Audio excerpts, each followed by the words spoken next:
First of all, performance testing. I hope because you have gone through the whole courses, but yes, in a simple way. See, my more focus will be a kind of interview related things. Okay, since this is a fundamental course, I will try to cover how exactly you have to proceed whenever some conceptual questions will be asked in the interview.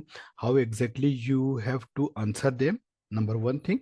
Number second thing, what exactly these term uh, in terms of core values of performance testing. Okay, because yes, if you type performance testing in the Google, there are lots of definitions are there are lots of things are there, we can easily explain you what exactly. But yes, whenever we talk about, see how exactly what exactly performance testing mean. See, two things are there. One thing is functional, in which you test what would be the outcome. Okay. But in performance testing, you always concentrate on the quantitative part. Means how much. Okay. For example, I will give a simple example. There is an application, and in the application, uh, for example, it's an e-commerce application. Okay.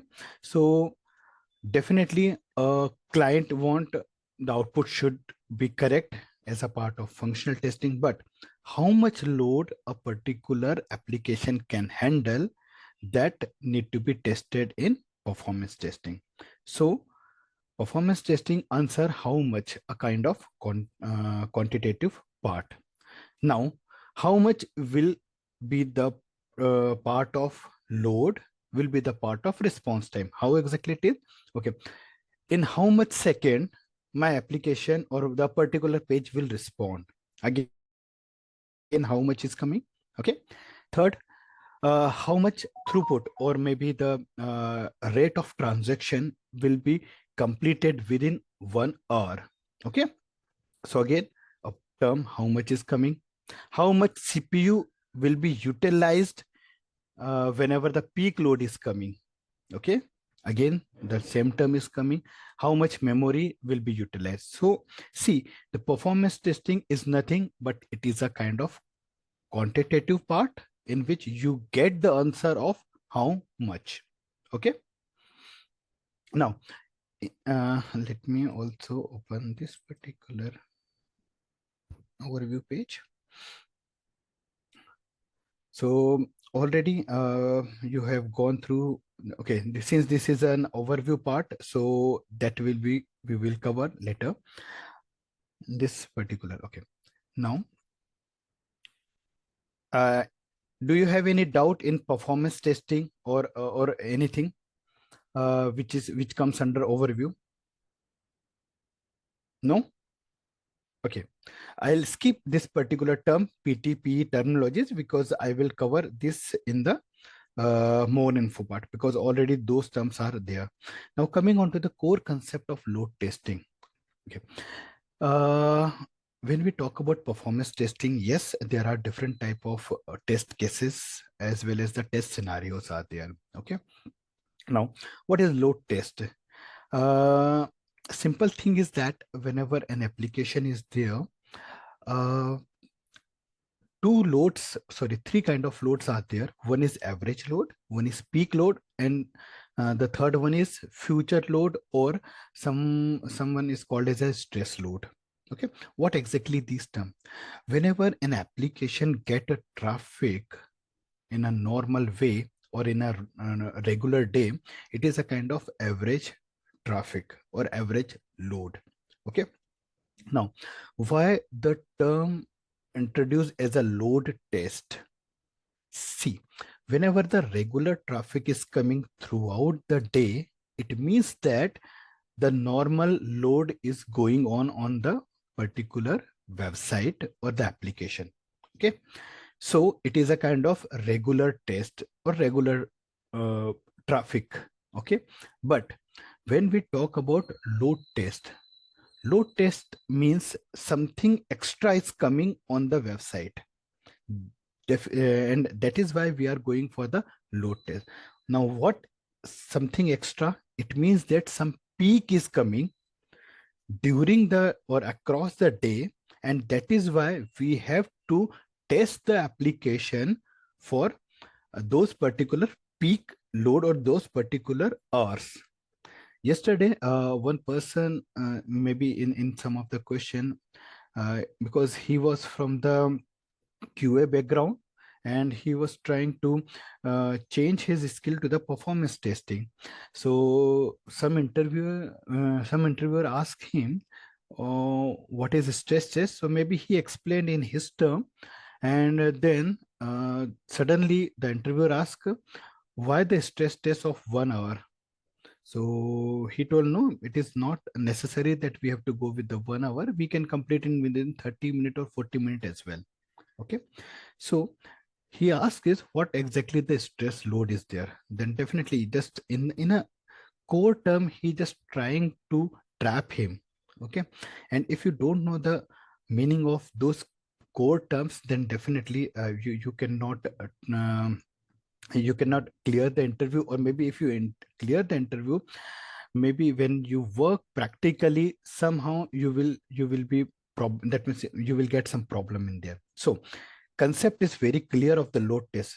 We are not going to test the average load in that. We are going to test the peak load. Now, why the duration is 1 hour?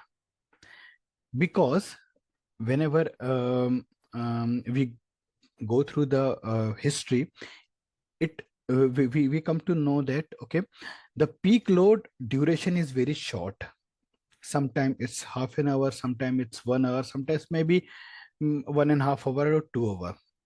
Okay, but if in most of the cases the average time is 1 hour, so definitely then that is why we are going to test the load test for 1 hour, because we are using peak load. Let's say an office is start by 9 o'clock and it end at 6 o'clock. Okay, so from 9 o'clock to 10 o'clock there is a kind of peak things which is going to hit the servers. Okay, so that is why load test is always used on the peak load, not on the average load. Fine. How exactly this load test is going? We create the scenario using the ramp up time, then 1 hour steady test, then and ramp down time. Okay. Peak load, how exactly you will measure the peak load? So you have to get the logs from the server, or BA, the business analyst, will help you out. Okay, this is the particular time in which the load is more than the average one. How much extra, that he will tell you, or you need to analyze how exactly the extra load is coming in the particular duration. Again, may one question will come: can load test be more than 1 hour? In a specific condition or in a specific situation, load test duration can be increased, but that should come from the client. Okay, let's say if your client don't want to go with the specific duration, then ideal 1 hour will be the duration of load test. Okay, understood? Okay. uh, Again, in the load test, you just basically concentrate on the, see, guys, if you want, you can also make some notes there. Okay, definitely, since this particular session will be recorded, but if you have pen and paper, which is generally my habit, okay, so you can note down, because some of the points are very important, which I am discussing here. Yeah. So in the load test, generally we concentrate on the CPU, memory, and the disk utilization. Somehow we also check the network bandwidth, but yes, that is very rare. Load is particular on the server part. Okay. Uh, if you don't have any doubt, I'll go through the soak test. Soak test, or generally it is called endurance test. How exactly you differentiate between soak test and load test? See, soak test is generally okay, think about a rubber. Okay, uh, a rubber, generally whenever you stretch it, it get longed. Okay, or it get enlarged. Yeah, so why it is? Because you are stretching it, and when you stretch it, its thickness become shrink. Okay, or it become thin whenever you stretch the rubber. So how exactly you make the analogy with our test here? So whenever you are stretching a rubber, it becomes thin. It means that whenever you are going for an endurance or the soak test for the prolonged hour, the volume of the load will become small. Okay. It means that either you have to choose the average load, or you have to go for the 70% of the peak load. I'll explain how exactly. See, if we come about the average load, why we are taking here average load? Because prolonged test we are using, it means that we are trying to simulate the whole day activity on a server into our test environment. Whole day activity, it means, so if we analyze the server volume, definitely peak hour is something which is on the full day. Okay, peak hour could be 1 hour, 2 hour, but sorry, what could be the load during or across the day? That would be our endurance test load. Okay, again, the main objective of soak test is, see, many people say yes, memory leakage is one of the primary objective, but apart from memory leakage, yes, this is the primary objective to get the understanding whether it's some leakage is there. Now, what is the memory leakage? Memory leakage is nothing but, yes, whenever the objects are not getting freed, or maybe when the GC is not working properly, so the heap memory is getting piled up, or maybe the heap memory area getting filled. Okay, and application is unable to create the new objects in the memory area, and that is why the memory leakage started. Means no memory is there. Now it will not create a new object. Whenever the new object is not created, threads are getting hanged up, and that is why the CPU become high. Okay, and you will get the memory leakage signs there, or maybe the application will down. Okay, so now what could be the duration of endurance test? So we already discussed, it is a prolonged test. It could be 8 hour, it could be 10 hour, it could be 12 hour, it could be 24 hour, it could be 1 week as well. Ideally, the 8 hour is the term which we use in our performance testing with the ideal scenario. But for a specific scenario, we can go for a week as well. Now, in what situation you will choose? Let's say client asks you, okay, this is my application, and it is running 24/7, and some average load is coming there. Now I want to check whether should not be the memory leakage or not. Okay, now you have to analyze what could be the load coming on the website. Okay, so let's say identify the trend of the memory by starting with the 8 or 12 hour test.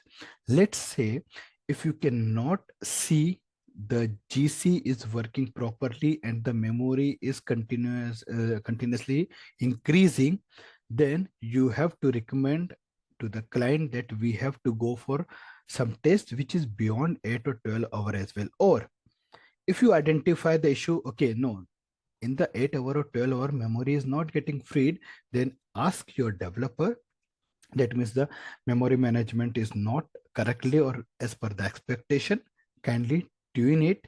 And then only, if he tune it, if you see, okay, now the memory is fine tuned, but still there is slightly gradually increase again in the memory whenever we go for the 8 or 12 hour. In that case, you can go for the 24-hour test as well. See, this is only how smartly you work and how smartly you get the confidence of the client. Okay, whatever technical term you use in front of client or during the interview, it will be easy for you to crack the interview as well as get the confidence of the client. Okay, so yeah, duration, ideal duration is 8 hour or 12 hour, but it could be go beyond that according to the situation or the condition of the memory or the application, and the result what we get into the 8 or 12 hour soak test. Any question here? Yeah, actually, in terms of GC, like memory will be not freed up, right? So that metric is something where we can monitor from the memory utilization. It's something again JVM metric, garbage collection. Hmm. Hmm. Correct. Okay, so, so that is not again related to memory utilization, right? Sorry, I missed your question. Could you please come again? You were just saying like when Uh-huh. memory leaks happen, Huh. so in the garbage collector, the objects will not be freed up and they'll be Hmm. piling up. Correct. Uh, So that metric to monitor it is again related to the JVM metric, or it's again it something related to the memory utilization? See, garbage collection is one of the reason. Okay. See, just for the for the sake of showing how exactly the memory, or maybe the explaining the concept of the memory, I just give you the GC issue. Okay, and definitely that is related to the JVM issue. But there could also be the possibility of the memory leakage as there, the continuously memories piling up, or because maybe sometime it is showing the database. Okay, some, because see, memory of application server definitely belongs to the JVM and all these things, but sometimes we have seen that the memory of the DB is also getting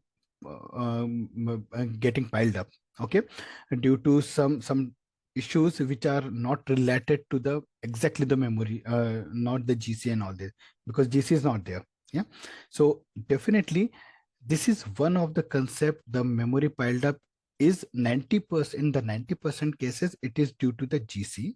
Okay, but in 10% cases is, it could be the other thing. Okay, one more thing I want to highlight here. So sometimes it is also seen that the improper GC algorithm when we use there, then yes, memory piled up is also one of the cause there. Okay, so yes, it is more or less related to the JPM in most of the cases. So our aim is to check the memory utilization and also GC, saying right. Yes. So obviously, when GC is getting piled up here, memory utilization, what is the according to the industry standards? It's something utilization of memory should be less than 75 or 80. I mean, few people give in a Hmm. different Hmm. place. Hmm. So Hmm. according to standards, what is the max utilization we should have anywhere memory utilization? Okay, so memory utilization becomes the old terms whenever the cloud is coming, number one thing. But yes, in ideal situation, we generally go for the 70%. That means the memory should not be go beyond the 70% of it. Okay, again, uh, check the memory before starting any test. Okay, because see, in many of the cases we have seen that let's say when you start the test, the memory is already 40% utilized there. Okay, some of the memory is allocated to the system, some of the memory is allocated to the application and all these things.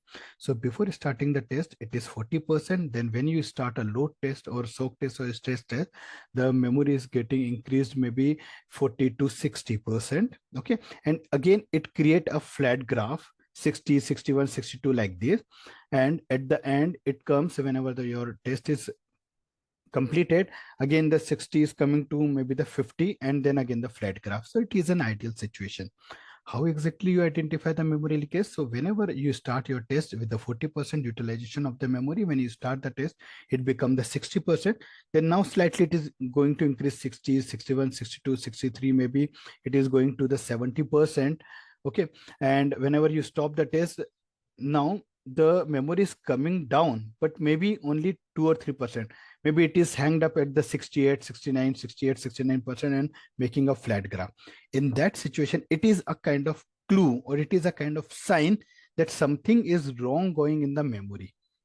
Okay, so in ideal situation a kind of a plateau graph should be created by memory. Yeah,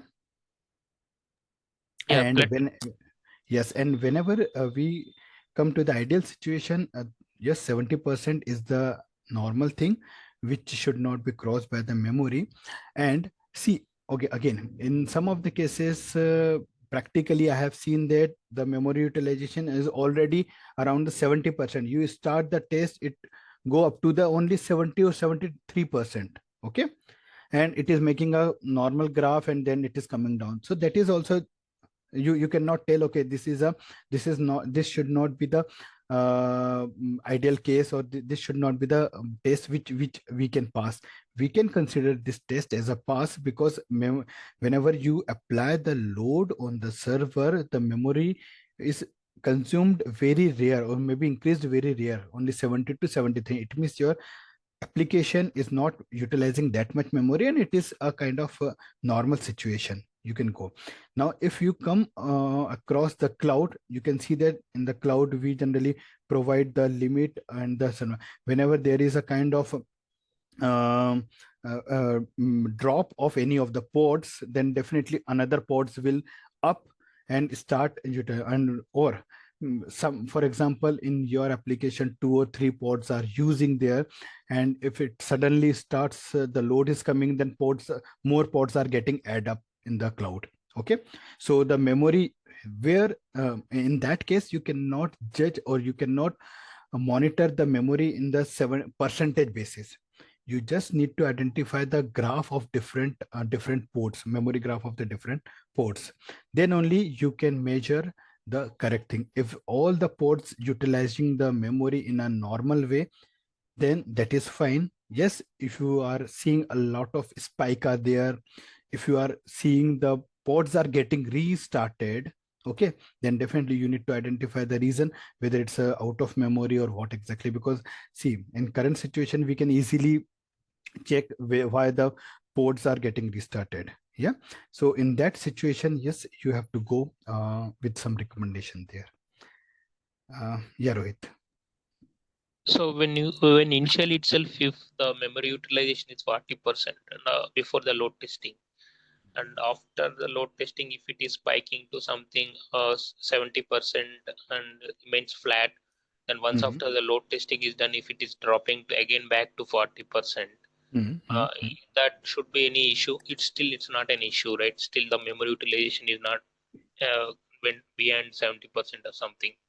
Okay, so if you are fresher, just I'm taking an example. If you are fresher as a performance tester, then for you it could be a normal thing. Yes, because the memory is getting increased to the 70%, then it is coming down again to the 40%. That is fine. Okay, but if you are acting as a lead or as a manager or maybe performance engineer, then yes, it is a point of concern for you, because why drastically increase in the memory from 40 to 70%, that you need to ask.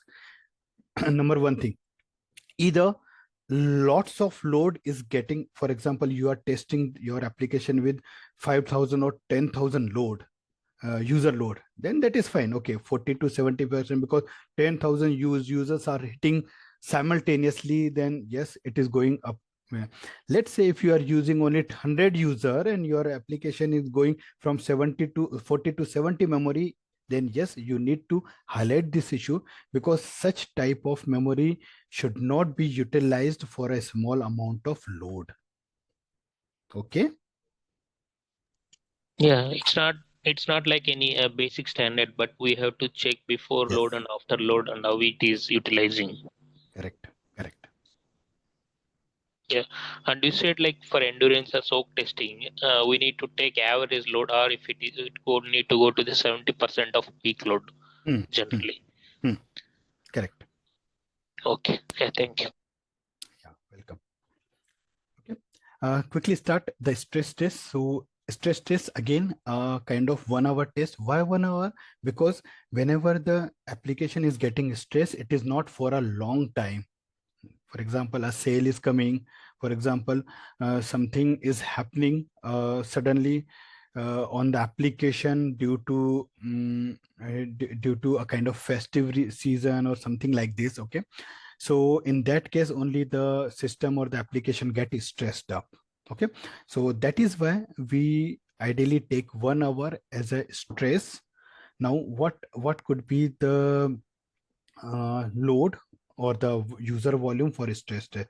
So stress test, kind of two things. Number one is predefined load, something your BA knows. Okay, we have seen in the past that the application sometime, on 25th of December, the application is suddenly stressed. Could be the 150% of the load of our peak load. Okay, then yes, it is a kind of NFR for you. For the stress test, you can go for the 150%. Let's say if he is not aware what exactly it is, then in ideal situation we go for the stress test as 150% of the peak load. Okay, again it is a point of debate that what could be, if can't we go for the 200% for the stress test? Yes, you can go, but again it is coming, or it is a kind of agreed by the your BA, by your client. Okay, because anyway, the more you taste, the more refine, and the more refine your application will be. Okay, so you can go for 200% load as well, but in ideal situation stress test will be at 150%. Okay, any doubt here? Again, in the stress test we check the CPU, memory, and the disk. Yeah, Rohit, you were telling something. Yeah, generally a few people say, I mean, like they say they'll just go for a breaking point of Hmm, application. hmm. It's not like breaking the application, right? As you said, you just need to go only for 1 hour.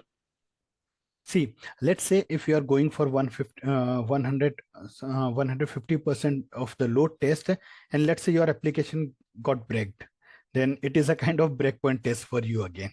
Okay, but the core concept or the core definition of stress test is not to break the application.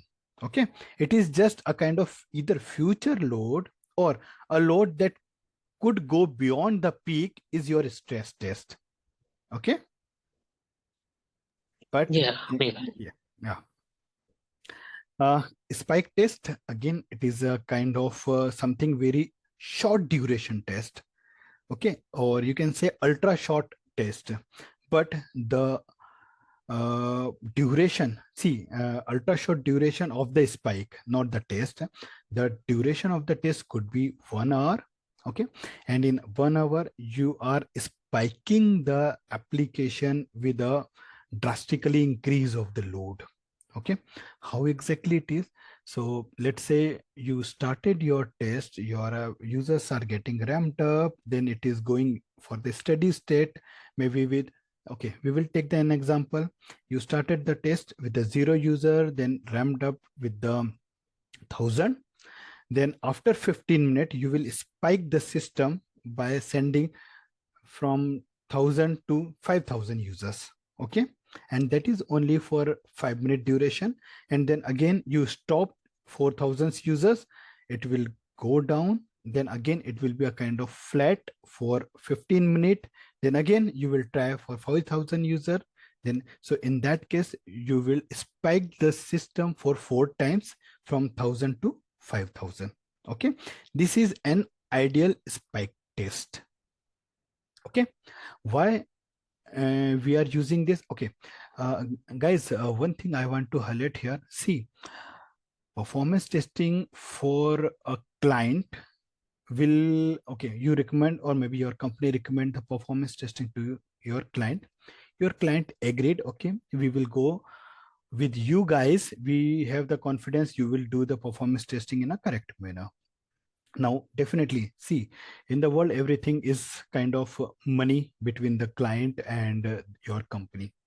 So as a performance lead or as a performance manager, okay, you have to identify only those test cases which is justifying the money, as well as time duration, as well as the confidence of the client. So in that situation, we only go or we only recommend load test, soak test, and stress test, because these are the three tests which is generally recommended in the performance testing world. Apart from that, rest of the test cases are optional for your client. Let's say your client don't have that much of budget, then you can go for only load test, soak test, and stress test. Understood? I'll explain also in detail whenever we come to the PTLC part. I will explain how exactly you have to manage the cycles of those test cases. But yes, in ideal situation with the less budget, but also you want to grab the project, you can recommend load test, soak test, and stress test. Spike, breakpoint, step up, and EPT. These are the optional test cases. Okay. So spike test, again, a kind of optional test cases. Now, for your understanding purpose, spike test is of different type. One is regular spike test, that means which I explained you. We go for 1 hour test, we spike the application with 1 to 5,000, that means 5K, sorry, 5 times. Then again, dropping the user load and again go for it. Okay. Second is step up spike. That means you will start your test with 1,000, then you will give a spike of 2,000, then again drop, then in 15-minute duration it will go normally. Then now this time your spike will be from 2,000 to 3,000, then again it go down in 5 minutes, then again for the 15-minute, then the third spike will be from 1,000 to 4,000, and like this. Okay, so it is a kind of step up spike in that case. Okay, understood? Any question in spike? Hope you guys understood what exactly I told about the spike. Guys, any confusion, or should I show you in the graph and all these things as well? Kindly let me know, frankly, okay? Because it is a kind of, see, last session, and I want whatever you guys learn, that should be from your by heart, okay? And whenever any question is coming in the interview for the performance testing, or if you face the client for a performance testing requirement, you should know all the core concept of performance testing. Okay, then only the purpose of this training or this session will be fulfilled. Yeah. Okay. If you don't have any questions, then I'll go for the breakpoint test. Breakpoint test is again, you will start as, yeah, Rohit. Somebody is telling something? No? Okay. Breakpoint test. So breakpoint test is not a one test, because people get confused between stress test, breakpoint test, and step up test. Stress test is only one test in which you will apply the X times of the peak load in a single test with 1 hour. Breakpoint test is a series of tests. I got some question in the chat. When will we get pool connection? Okay, Ram, this is something we will discuss later, because currently this is comes under the analysis part. Okay, so I'll take your question later. Okay, so people get confused between stress test, breakpoint test, and step up test. Stress test is one test with X times of the peak load. Breakpoint test is a series of tests. Okay, in the breakpoint, generally you will perform the test with 200% load, then 300% load, then analyze the, then 400% load, then 500% load, and find out the breakpoint. Interviewer may confuse you, why can't you merge the breakpoint test and step test both? See, the thing is that the purpose of both the test is, or the objective of both the test is slightly different. Whenever we run the breakpoint test, we find to identify the capacity, the scalability of the application, as well as whenever it will go down drastically. Breakpoint test, when you start with 1,000, or maybe peak, your peak volume is 1,000, then you will go for the 2,000. 1 hour, then you identify what could be the you will monitor what could be the different type of graphs or the trends is creating. Then you will go for the 3-hour test. Then you will analyze what is the behavior of CPU, memory, and memory and the disk whenever you is going for the 3x load. then 4x. And when you got your breakpoint suddenly maybe at the 5x load, then what is the situation or the condition of the CPU, memory, disk, and the other matrices which made this application down. Okay, so breakpoint test is the series of tests. Step up test is a single test in which you will go step by step.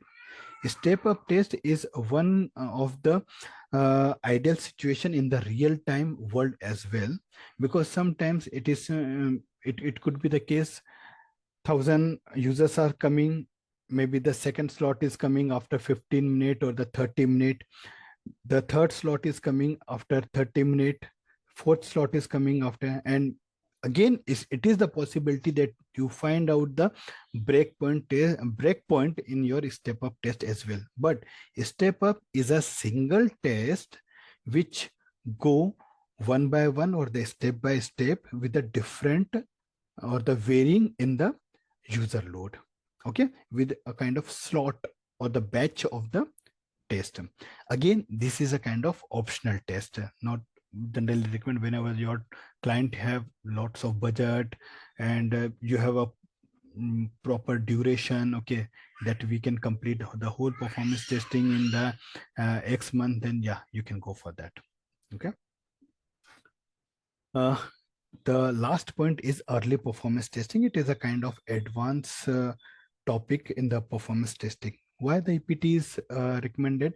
Let's say you have a very big client, okay, and you are your release maybe go in a kind of different drops, drop one, drop two, or the modules are the developers are creating the modules, particular modules or the different functionality, then it is recommended for the early performance testing that when a particular functionality is completed, then you run an EPT, whether, okay, again the EPT is not something that you can directly start with the peak load. Okay, EPT is always started with a small amount of, because two things are there. First of all, the performance testing environment is not built up in the initial stages, okay, because it is a kind of a large environment is there, and you cannot go and definitely the client cannot afford the budget of the large environment or the scaled environment from the day first. So definitely maybe possible you have to go with the dev environment, or you need to use the QA environment for that, and you have to just check the functionality with the 5 or 10 users whether it is functionally stable or not, because sometimes it is also happening that the function the application is not functionally stable. So but the advantage is that first of all you have to create, you can create the script maybe in first. So whenever you come into the performance testing phase, yes, definitely you will get the help because already you have the scripts in place there. Okay. Yeah. And the second is that if there could be a kind of issue in the performance, you can easily identify them and ask them to the developer to resolve them. So from the day first, the application is the functionally as well as performancely, performance wise stable, and at the last you can get uh, good and stable application with less number of bottlenecks. Any question in the EPT?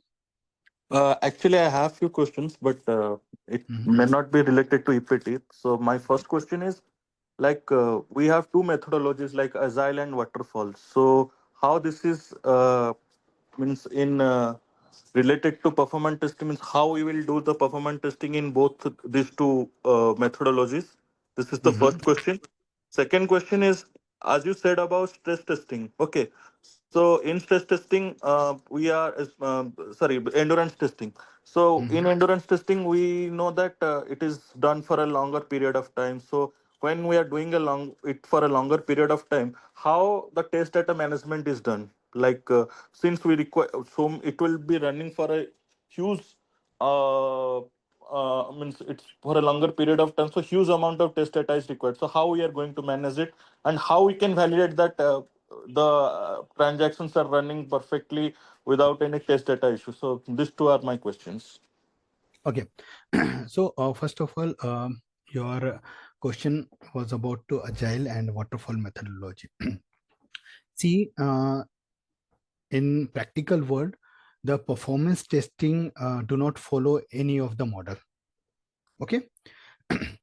When the performance testing come in picture, so if you go to the SDLC, software development lifecycle, there is only one part is testing is coming. When you break down the testing, the first is QA. Okay. First of all is unit testing, then the QA is coming, then after that integration testing is coming, then performance testing is coming, and then last UAT is coming, the user acceptance testing. Correct? So whatever the functionality is built up, whatever the functionality is already tested from the QA, that functionality should come into the performance test environment, and you have to perform the test for that. Okay.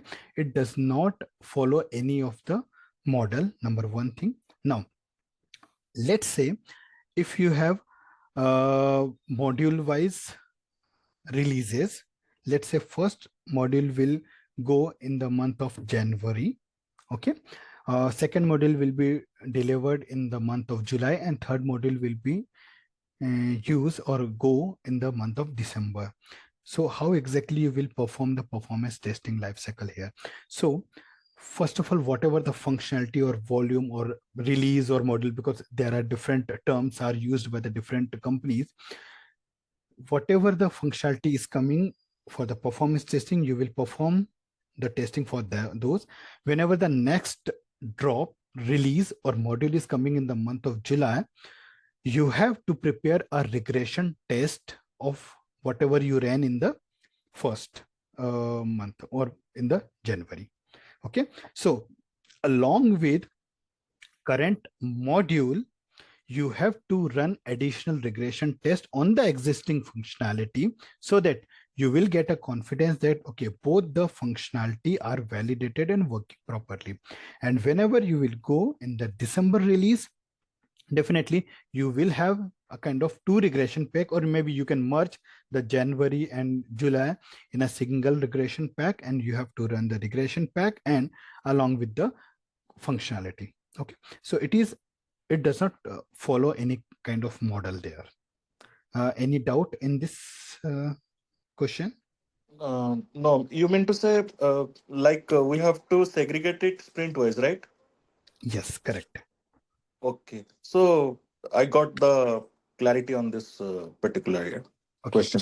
Okay. Now your second question was related to Related data, to test data data management. Yeah. of the SOAP testing. Okay. Right. So Right. Sashwat, that because see, this is a kind of yeah, definitely, because I was just discussing with the Pranay, it is a kind of a concept or the theoretical knowledge which we have provided in this course. Yeah, but in the practical basis, when you create a script, there are two type of test data. Okay. One test data which you can use, reuse it in a kind of iterative manner. Okay. Let's say you have 100 users are there, and you have only view functionality or search functionality. Then you will create a script.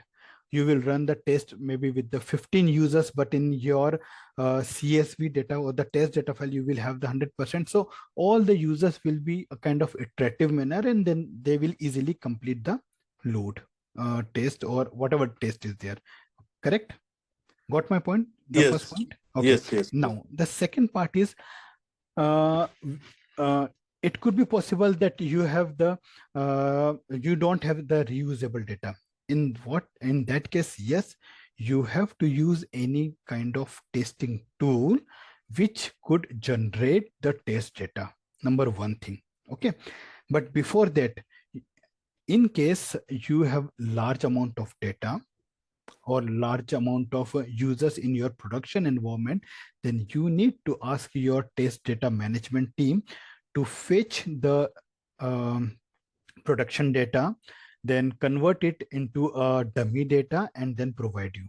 So okay, one approach we discuss, if it is a reusable data, then you can easily go for the second thing. You will ask your test data manager to extract the production data, convert it into the dummy data, and provide you, and then you can use those particular data in your test. Okay. Third thing, creation of test data. So creation of test data is very specific to the test scenarios. Let's say, for example, there is an e-commerce application in which each user need to submit one order there, okay, of a particular product. So when a when a user log in, and let's say it order one shampoo, okay, let's say Head and Shoulder shampoo, and then submit it. Again, when the same user will log in and try to buy the product, then definitely your application will give error that already you have bought this product, okay, and it is under maybe delivery. Okay, in that case, you have to create what users only. Am I right? Because Correct. username and password. Let's say if you have 10,000, then you can easily put it into the Excel sheet. You just drag down it, and you can easily make it the 10,000 users and their password. Then it will be a kind of easy work. But the fourth scenario is that where we would require some internal test data as well. Okay, in that cases, there are certain test data tools are available, so you can use those test data too. But currently what I researched there, even in my last project, I need to create around 50,000 different kind of test data, okay, in one of the XML file, because it is not straightforward that you can easily drag and drop it, or maybe you can duplicate the data. So what I did, I simply wrote a prompt, okay, and what are the duplicate, because it is a kind of a format I have taken there, and whatever the fields that I want to duplicate for a particular test data, okay, I just wrote that prompt in which I have mentioned those are the fields that need to be unique, and I have given to the chat gpt, it has written one Python code is there, and through the Python code, within 1 minute I have created 50,000 data in a single XML file, which is a kind of 9 GB file. Okay. So nowadays it is very easy to create a simple Python, and see, the Python code is more or less 25 or 30 lines. Okay. And you need not to understand the load. Anyway, I just understood what exactly those terms, or maybe the coding logic there. But yes, as a layman, you need not to understand until unless it is giving any error or something like this. Okay. So fourth thing already we discussed, that you have to create those field with any kind of testing tool or any kind of chat GPT or the AI tool. Yeah. Thank you. Yeah. Okay. Welcome. Okay. Coming on to the open source license. See, okay. So guys, again, it comes what the budget of your client. Let's say if he don't want to spend money in any kind of licensing, or take the enterprise version of the tool, then yeah, you can recommend him JMeter plus Grafana, okay, which is a kind of good or the well combination for in the current world. Let's say if he has sufficient budget and he want a kind of some security. See, whenever we run a test on client environment or client server, then see, anyway, we are not stealing up any kind of test data or any kind of data. But yeah, certain clients, just like banking clients, they have more concern, or they have more they have more policy or the protocols, okay, to secure their data, whether it's a kind of dummy data, whether it's kind of real data. So they have more protocols to make them secure. In that case, they don't want to compromise with their security or the client secure sorry their client security, okay, or their user security. So they generally prefer the license tool, just like neoload, just like load runner, okay, and they go for the license tool. Cloud based tools is something where you can again have the security issues, because JMeter you run in your client servers easily, okay. License tool, again it is under your client premises, okay, on premises tools.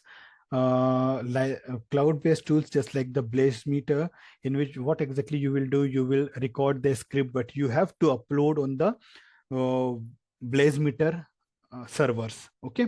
So if client has the concern, then yeah, you cannot go with the again. But yes, for the cloud based tool, there are some enterprise version is also available for those tools, which you can which your client can get for you, and you can take it and you can do for that.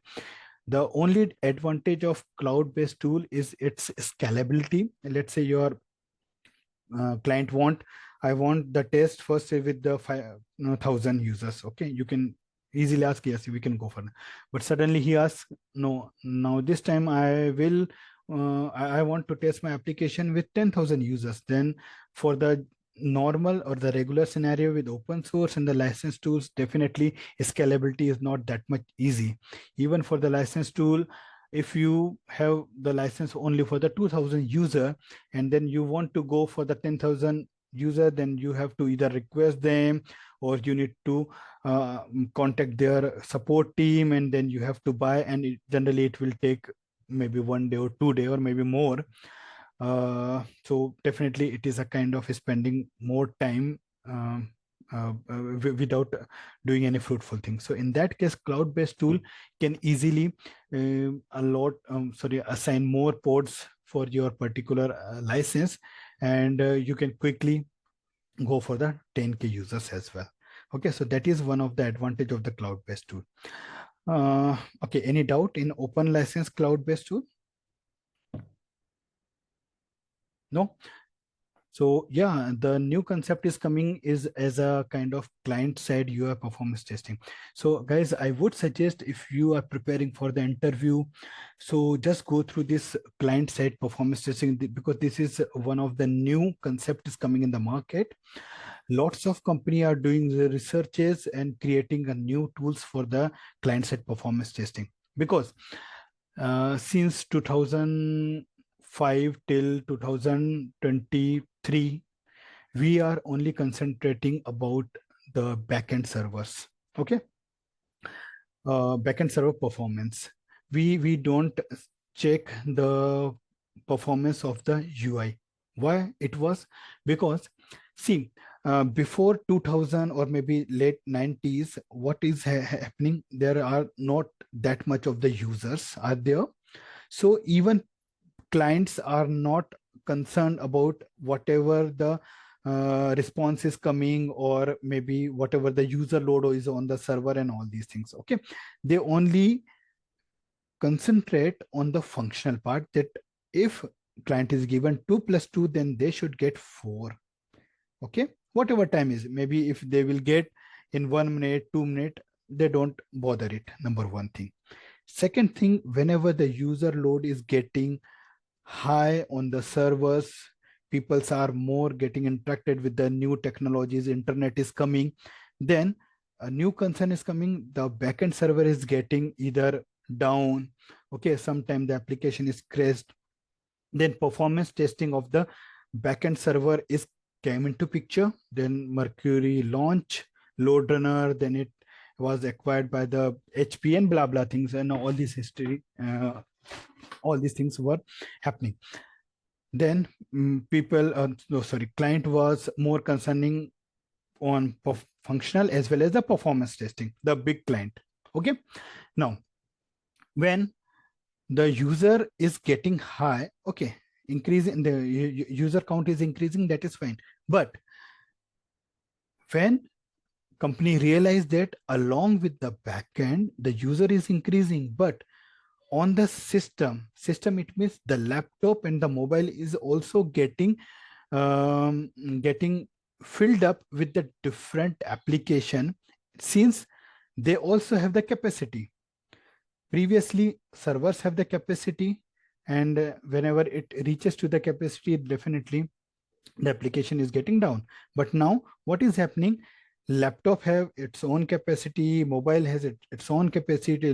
People are downloading lots of application on their maybe laptop or mobile, and that is why the UI performance testing is required. Even sometimes the browser is getting hanged up, and although the backend server is responding properly, but the UI is not loaded in a proper way, in which what is happening, uh, clients, the users are closing the application, or the clients losing their users. Okay, because nowadays we guys don't have the patience, frankly speaking. Within 30 seconds or 40 seconds, if something is not happening, we just clicking cross and we go on the next uh, alternate option. That is why the client UI performance testing is much more important. And uh, companies like Google have launched their dev tool or the Lighthouse. Okay, some other teams, just like Puppeteer, they have launched some other the recent UI performance testing tool, which is Playwright, which is uh, one of the good UI performance testing tool I came across. Even the scripting and all these things are very, very good. So yeah, you have to use this particular term in your interview as well, or you have to recommend to the client as well, because it will again give a good impression to the interviewer. But yes, before that you have to go what exactly this UI performance testing and what are the tools and how. If you guys are familiar with the performance testing terms, then it will not take much time to go through the UI performance, until unless you want a very deep knowledge, then that is another thing. But yes, you can use this particular term in your interview. Okay, okay guys, any question on UI performance Yeah, testing? yeah, I Have have one question. Can we perform in the Android APK for the front end sorry, can we perform? Android Mm-hmm, testing, not the web application? mm-hmm, mm-hmm. See, Only we want to do front end APIs. They don't want back end APIs. So okay. here we are performing from the Android APK. I Mm-hmm. tried it. I tried from the Fiddler, but it is not getting the calls and all. So how can we do that? Okay, so Vasanta, first of all, Yeah. you are getting confused between client or the UI performance testing and Hmm. mobile application performance testing. Number one thing, okay. Hmm. Hmm. See, both are different. Uh, Firstly, I will tell you, in the UI performance testing, you just check the performance of the application, how exactly it is responding or loading on the browser. Number one. Okay. Getting Hmm. my concept? Okay. Yeah. Hmm. And in which we don't care about the code. Okay, we just concentrate on the images, whether it's compressed or not. We just concentrate on the CSS, we just concentrate on the JS part and all these things. Okay, number one thing. Now, mobile application performance testing, or the APK or the API performance testing, it is something which is a different concept. Okay. Okay. Hmm. Now, coming on to your original question, client want only the front end API testing. Yes. Yes. Correct? They don't want the Hmm. backend. See, so with a regular test, with this test, yeah, definitely we go for the backend API testing only. But for the front end API testing, there could be a different approach. Okay, so I think, did we discuss before? Yeah. Correct. So you didn't Last get session, the, yeah. you Last didn't session, I get. asked the same question, but I tried it. I didn't get the calls and all. So that's Uh, why I'm asking you again. Vasanta, is it possible maybe after this call we can get into a call and you can explain me, maybe by Okay. sharing some Sure. screen, so I can recommend or suggest from that way more from this perspective? Sure. Yeah, because yeah, Yeah. I remember this conversation was Ah, yeah. there, but I didn't answer properly there at that time, if I'm not wrong, correct? Because Diwali vacation was also there, Yeah, I got so I right. forgot it. Okay, sure, Vasanta. Yeah. Yeah, thank you. Okay, sure. Okay, how to choose the right performance testing tool? So again, it depends on two things. Number one is client budget primarily, and second thing, what application you are testing. If it is a kind of normal web test, web-based application, Java application, and a client doesn't have that much amount of budget, then you can go for the JMeter and JMeter and Grafna is a monitoring tool. If he has budget, some security issues, then yes, you have to go for the license tool. Again, third thing, in case he has some different application, some just like the SAP or some Oracle application, which is not in the scope of normal JMeter, then yes, you have to go with the protocol-based tool, just like load runner and new load, because they have a specific protocol for the specific. So if you go through that particular article, then you know about how exactly you have to choose the testing tool. But yes, major concept is number one is client budget. Number second is what kind of technology the particular application is using. Yeah. Okay. Guys, any doubt in these particular terms? Because think time, I will explain quickly. Think time is something which is used between two transactions. Okay, two transaction, it means that guys, just hold on.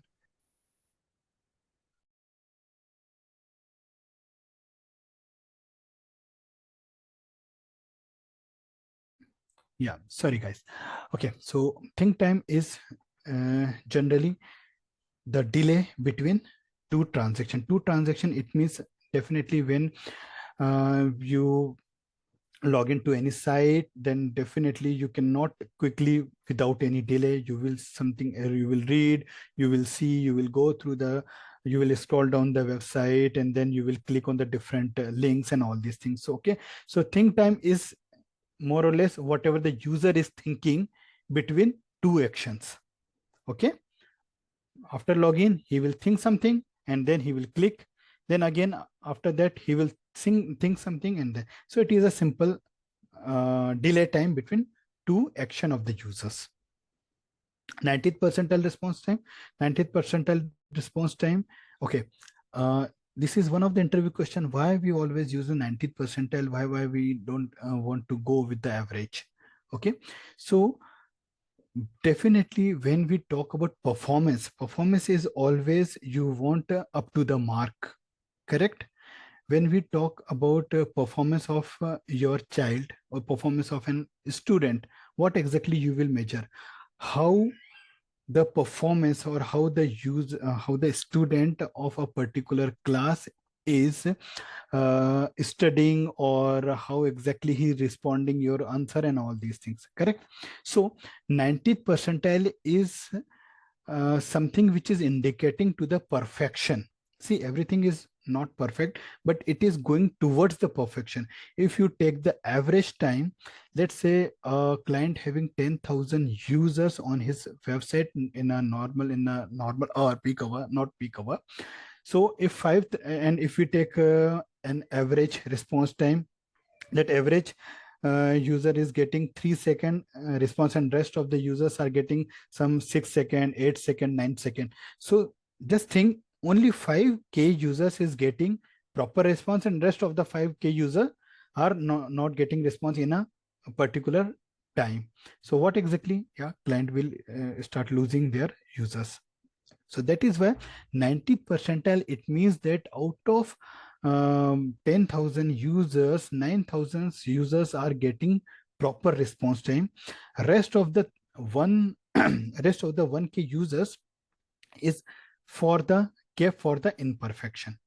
Okay, now again, 90th percentile is one of the ideal situation or the ideal term which we use in the performance testing. But your client may ask for the 95th percentile and 99th percentile as well. Okay, so you have to calculate, or you have to take the NFRs whether they want for the 90th percentile or 95th percentile or 99th percentile. Okay. Any confusion in percentile? Okay. If no, standard deviation will tell you how exactly your application is deviated or stable. Let's say if the standard deviation is less than one, then definitely your application is not diverted in any of the condition. Let's say firstly you run a test with 1k users, then again you repeat the test with the 1k users, and when you compare both the tests, the application or the standard deviation is less than 1, it means that you got a stable application in any of the situation. When the value of the standard deviation is increased, then definitely the stability or the instability of the application is also getting increased. Okay, so I would suggest in the interview, if interviewer asking about some points, because generally people are not using standard deviation, but if you use standard deviation, definitely you get interviewer impressed. Okay. Latency is something related to the delay. Let's say if you send the request from the from the user end, and when the first byte is coming, that is the latency. Again, do not confuse with the latency and the response time, because latency is something whenever the first byte is coming. Response time is when the full response is coming. Okay, for example, I'll give you, if you click login button, then the request will go to the server, and the first byte of the response is coming at t equal to 2 seconds. So this is your latency, but the whole response is coming in t equal to 2.5 seconds. Okay, so your response time will be 2.5, but your latency is 2. Again, latency is defined as a used as generic term, which is defined in a different context. Latency of the response is something which is, I explained you. Network latency is something the delay between the network. Okay, how exactly it measure? So whenever the some request is putting into the network channel, when it starts and when the particular response is coming to the another end of the network, that is a network latency. Okay, so latency generally defined in terms of delay, but response time is defined in terms of full time or the total time. Okay, bandwidth, again, it is related to the network term. It doesn't use that much, but yes, since you are you're learning the core concept, then you should know the bandwidth. Bandwidth is something is called the capacity of the network. Okay, let's say if a network having 2 Mbps capacity, then yes, that is the kind of bandwidth, and that is the capacity. And out of that 2 Mbps, how exactly it is utilizing, whether it's utilizing 1.5 or 1.75, and depending on the nature of the application, the traffic which is flowing on that particular network. Throughput is the rate of transactions. Okay, from NFR perspective, these are some basic terms to understand the 90th percentile response time, to understand the throughput, and third thing is user load. Because if you have these three terms, then yes, you can easily create the workload model or the user defined. In case only two things is also there, then you can calculate it using the little slow. Okay, so throughput is simply the rate of transaction. For example, I'll give a simple thing. For an e-commerce application, 1,000 users should complete 5,000 transactions in 1 hour, and the response time of each page should be less than 3 seconds. So in single statement, this is a complete requirement. Sorry. Did you get this statement? I will repeat. On an e-commerce application, test it with 1,000 users. This is your first matrix or first NFR.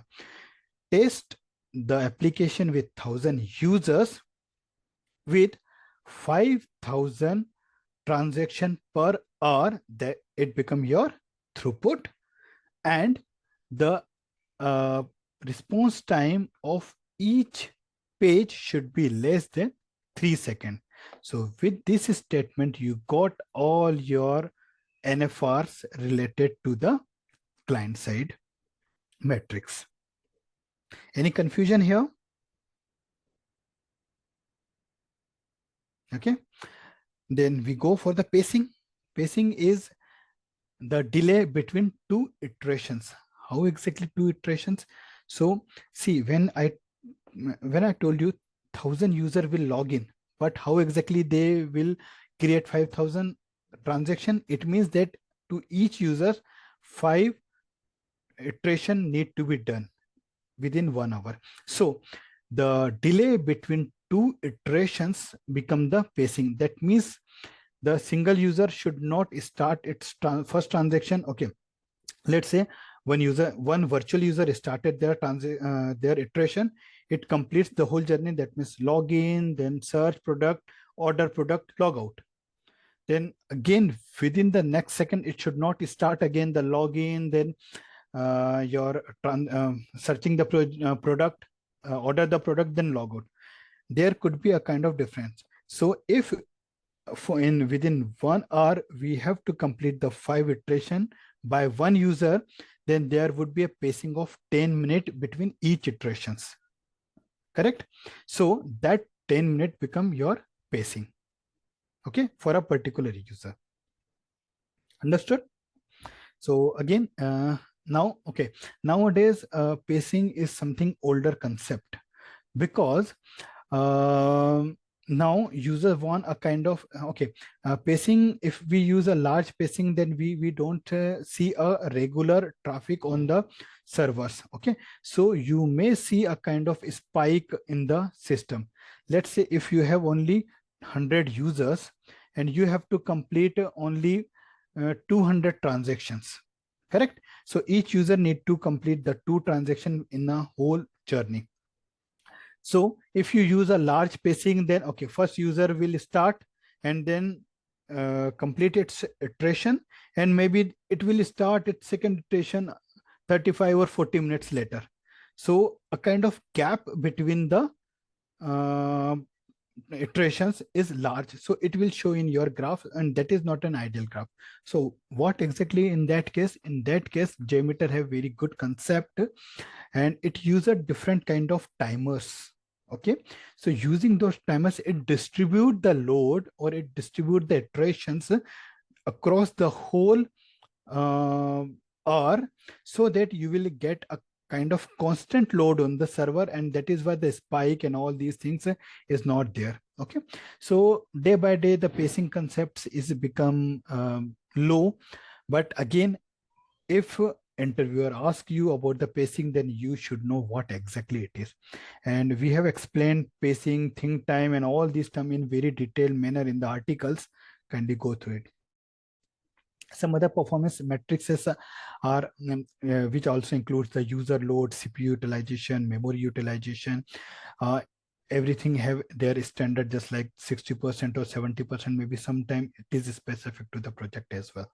Okay, so please go through that article if you haven't gone through that. But yes, these are the specific terms, and that is okay. Now this is the important part which I just want to cover.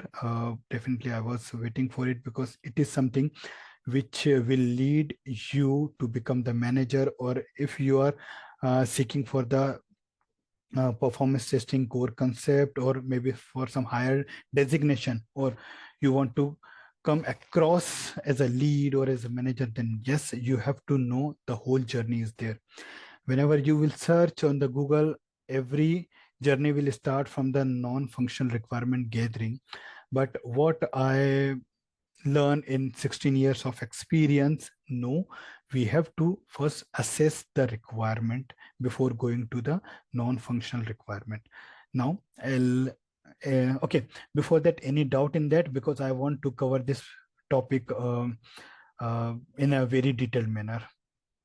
Or somebody want to take any rest, 5 or 10 minutes, or we can continue. Kindly acknowledge, guys, yes or no, so that Yeah, we can continue. we can continue. Okay. Okay. So risk assessment. Risk assessment is guys. Just give me 1 minute because I didn't have my water bottle here. Just allow me 1 minute. I apologize for that. Yeah, just allow me 1 minute.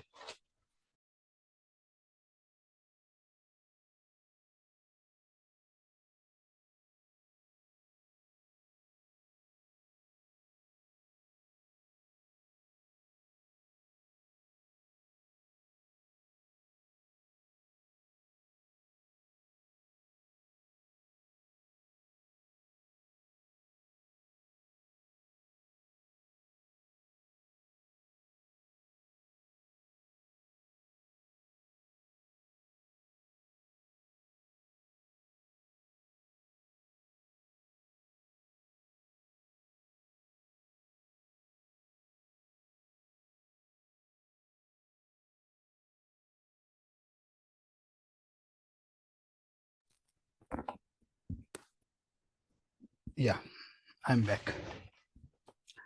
Okay, thanks for allowing me.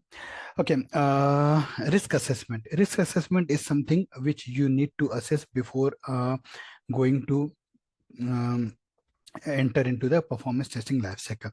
What exactly this risk assessment? See, for a small client, yes, you will go. See, for a small client, generally they have 1 or 2 applications are there on which they want a kind of performance testing.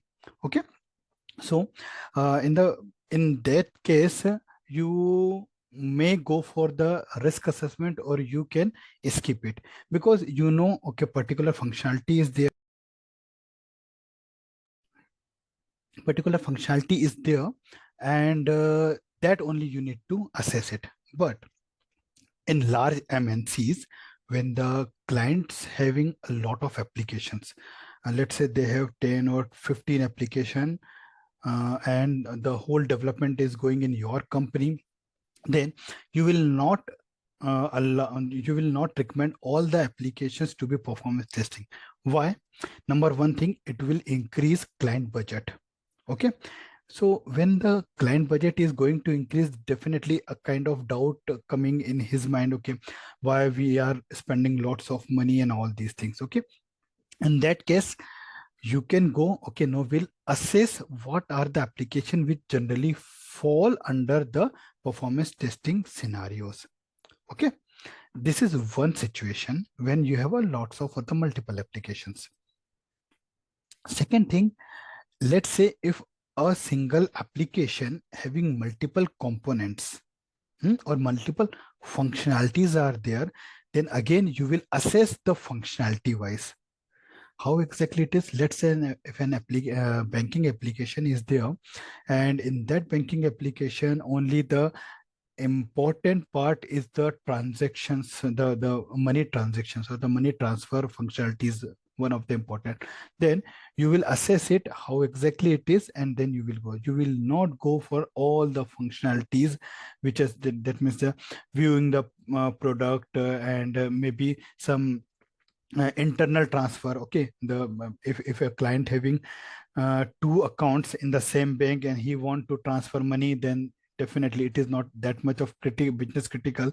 Then you can risk assess it whether it's important or not. If it is not falling under the risk assessment in the particular scenario, then you can skip it. Okay, what exactly or how exactly we are doing it?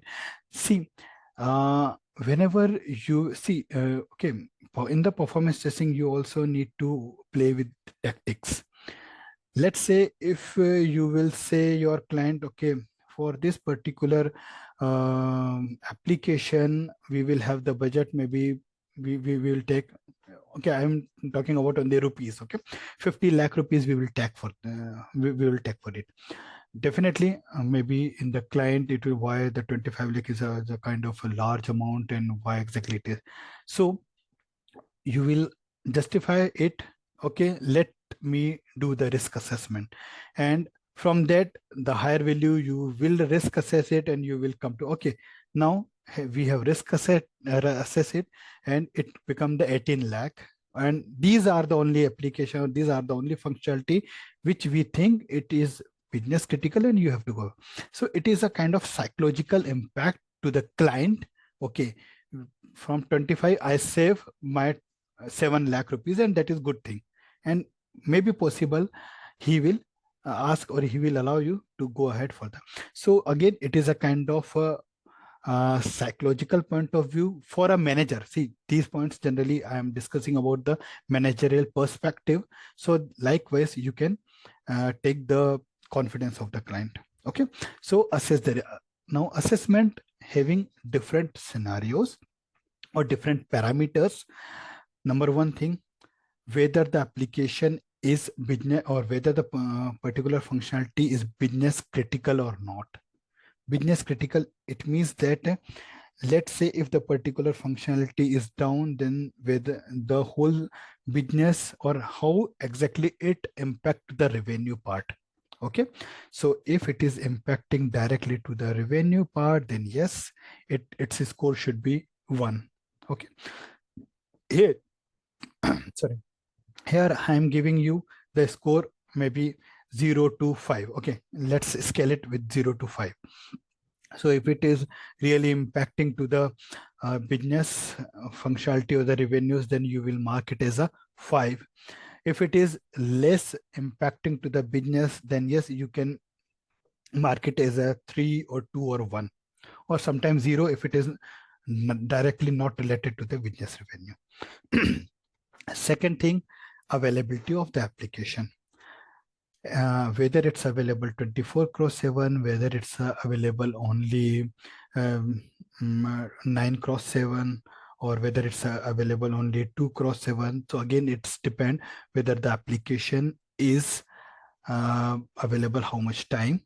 If it is available 24/7, then the weightage of this particular matrix will again high.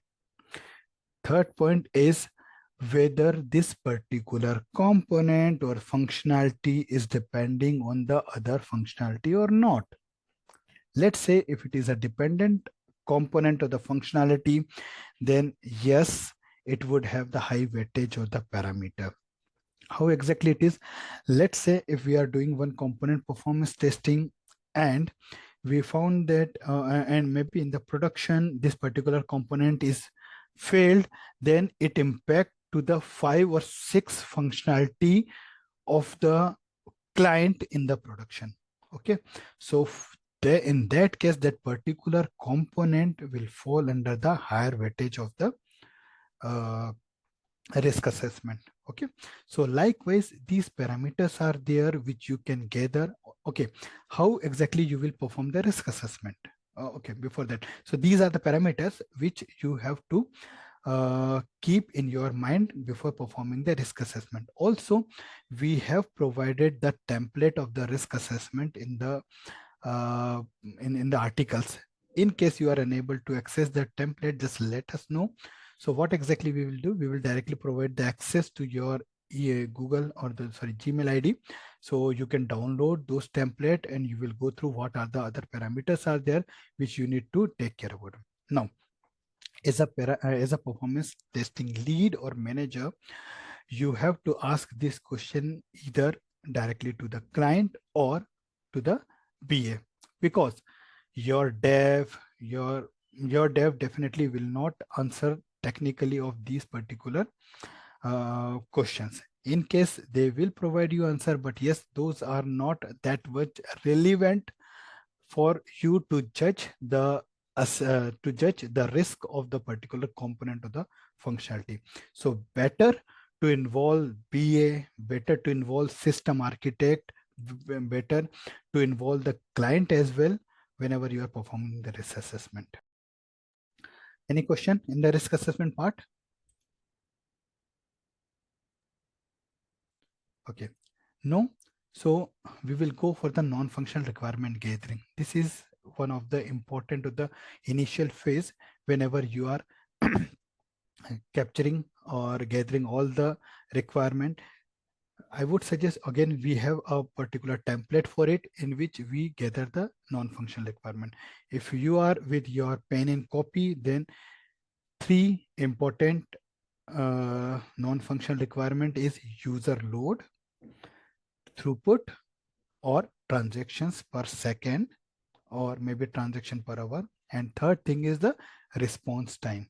Okay, these are three important non-functional requirement of a functionality of a component of a scenario. If you have total 10 scenarios, then you must have these three terms in your non-functional requirement document. Apart from these three terms, there are four other terms, just like CPU utilization, memory utilization, disk utilization. Disk utilization could be your IO and all these things. Okay. And fourth is error rate. Okay. These are the four terms which also you have to gather. So likewise, you have total 7 terms which you need to gather in as a part of your non-functional requirement. I would repeat: user load, second thing throughput, third response time, fourth CPU, memory, disk, and error rate. Okay, some people skip error rate. Guys, this is one of the most important non-functional requirement, because when you run the test, let's say for 1000 user with 5000 transaction, and 5 transactions failed during the test, then definitely your test will have a kind of red mark there. That means 5 transaction is failed. But will you repeat the test for those 5 transactions? Ideally no, because out of 5000 transaction, only 5 test or 5 transactions are failed. Definitely you need to investigate what could be the reason, but in a shorter duration of the client or the timelines, you will not go to repeat the test. And that is why better to define the error rate in advance. It will save you whenever you are preparing the test report. Okay, client has given, or we are agreed that 5% error rate is fine. So if the error rate is less than 5%, then we will not repeat the test, although we will mention there, okay, the reason of the failure is XYZ.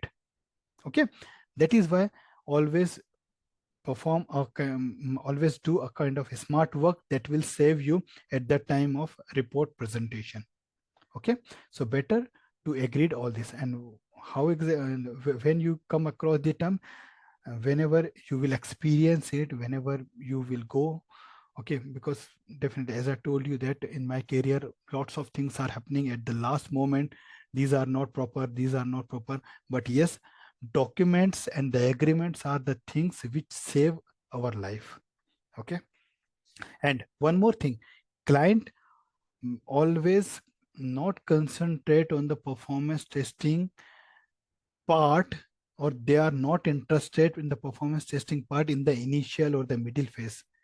Whenever application go down in the production, then only they see, okay, these are the result and all these things. So better always highlight the performance issue from your side, whether they are concentrating on it, whether they are paying attention on it, that is their concern. But from your side, you should be clear with your requirement. You should be clear with the terms which you are using in the document. You should be clear with the closure part. You should be clear with the error rate and all these things which will save your life at the end. Okay, performance test planning, again, this is something, the documentation part. If you are a lead, or if you are trying to be a manager, so performance test planning, it is not something which is same as the functional test part, because performance have their different term, performance have their different plannings and all these things. In the functional testing, see, for example, there are total 100 test cases in the functional test case or functional testing. So a particular test case may take 1 minute or 30 seconds. For example, a login functionality. Login functionality have three functional test cases. For example, first is a positive test case with the correct username, correct password. Second is your wrong username and wrong password. Third is blank username and when the user hit the login button. Okay, so these are the three cases, and maybe if you automate it, it will complete it within 1 minute or maybe 2 minutes. Okay, and will provide you the data. But in the performance test planning, it is not a 1 minute or 2 minute part. It is a kind of the whole test. It is a story of your requirement gathering. It is a story of your test scripting. It is a story of your test execution. It is a story of test result analysis. So if you are from the QA background, definitely to ideally to run a particular test, get a budget or get a duration of 2 days for one test in an ideal situation. Okay, again, scripting part. Okay, I'll explain how much time you have to take for the scripting as well. But manage or plan your test duration, performance test duration in a very smart way, because test scripting is a major part in which lots of time is there that you and your team need to spend. After that, execution. For the execution part, again, it will take 1 day or 2 days. How exactly, I will explain there. And result analysis and result preparation. In a normal or in an ideal situation, there could be 8-week to 10-week window for the performance testing. Kindly note it down. In a normal scenario or in a normal application where you have 5 to 6 test cases are there. Okay, I will make it more generic. Less than 10 test cases are there. So your ideal window for the performance testing is around 10 weeks. Okay, up after test planning. Okay, it is not it doesn't include the non-functional requirement as well. Non-functional requirement is something also you need to take 1 week or 2 weeks for that. Okay, so whenever you are in the performance test planning phases, then you have to take around 10-week window. In performance test planning, you have to clearly highlight the ratio of the environment. Ratio means most of the client doesn't have the same or the identical environment what they have in the production, because yes, production environment having their own charges, and if they are replicated or they make the identical environment in the test environment, they have to pay a lot of. Okay, so what exactly they do, they scale down the environment and they recommend the 50% or sometimes 25% of the production environment. So according to that, you also need to adjust your load. Okay, but yes, it should be clearly mentioned that the production environment and the scalability ratio of the production environment and test environment, performance test environment is 50% or 25%. That should be properly documented in your test planning. You must have proper test cases for proper test cases. It's acceptance criteria, exit criteria, NFR, mapped test cases, script name, objective of the particular test proper documented in the non-functional, performance test document. Okay, again, whenever you go through that particular document, you can easily understand, because I made it very simple, so you can use your template, even you can recommend in your company as well, so that those simplicity will also reflect or will also help client to understand the things. Okay, and the last section is timelines. So kindly mention proper timelines in a proper either waterfall model, or you can also use the tables in which you can mention the start date, end date, and all these things. Okay, last thing is your accountability, means your team, whatever the performance manager will do, performance lead will do, and the how many testers you will require for this. Okay, so these all things should be documented in the performance test planning. Any question in performance test planning? No. So It is moving on. clear. Okay, thanks Vasanta for acknowledgement. uh, then performance test design, it is purely practical part. As a manager, as a lead, I would say take 2 days per script in your estimation. I know that if many of you are aware of the scripting part, or if you are experienced, you can create a script within 1 hour or 2 hour. Okay, but that is something which you just record it and you did some correlation for one user and you have created your script. No, performance test scripting is not something is you just record it and correlate it. As a manager, as a lead, you have to guide your team. I would need a proper script with a proper parameterization, proper correlation, proper nomenclature. Okay, because many of time I have seen that people are using transaction name just like login, logout, search, click, logout, and like this. Okay, in ideal situation, whenever you run the test, then if your if your testing tool create a report in an alphabetical order for the transaction, then let's say if you have the login part is there, that means the transaction name is a login, and then after click on a link, then after search a product, then order, and then log out. So in an sequential order or the alphabetical order, generally firstly the click will come first, and then after order will go, sorry, login part, then logout part, then order. So in that case you cannot check the result in a sequential manner. So what exactly you will do, you will give the proper nomenclature, just like the first 01 login, 02 search product, 03 click on the product, 04 order product, 05 logout. So whenever the report is coming, it should come in a alphabetical or the numerical order and a sequential order. Okay, again, as a lead, as a performance manager, you have to ask your team to follow proper parameterization nomenclature. There should not be any hard coded value in the script.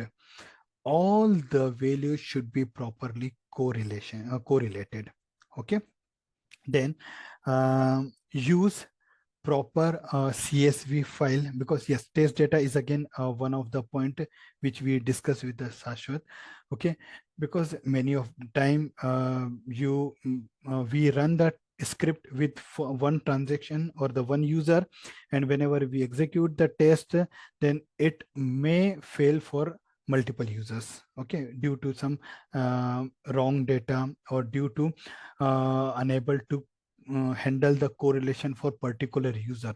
So your team, or for you, if you are working on the script, then you should make sure that you have to test your script with different test data, okay, before executing the test, so that your script should be able to grab any of the test data, and there should not be any error due to test data. Because see, let's say if you run a test for 10 hour and later on you identify, okay, some of the issue is you are getting 500 internal error. Okay, you directly highlight it to the dev team, okay, I am getting around 10% 500 internal error, and you have to and you just raise a defect and ask developer to identify. They took 2 days. Okay, we will take this maybe after 2 days because we have some priority issue. After 2 days, whenever they take the defect in their account, they identify, no, this whatever the test data was using, that was wrong. Okay, then again they will reject that. So what exactly, you lost your 2 days.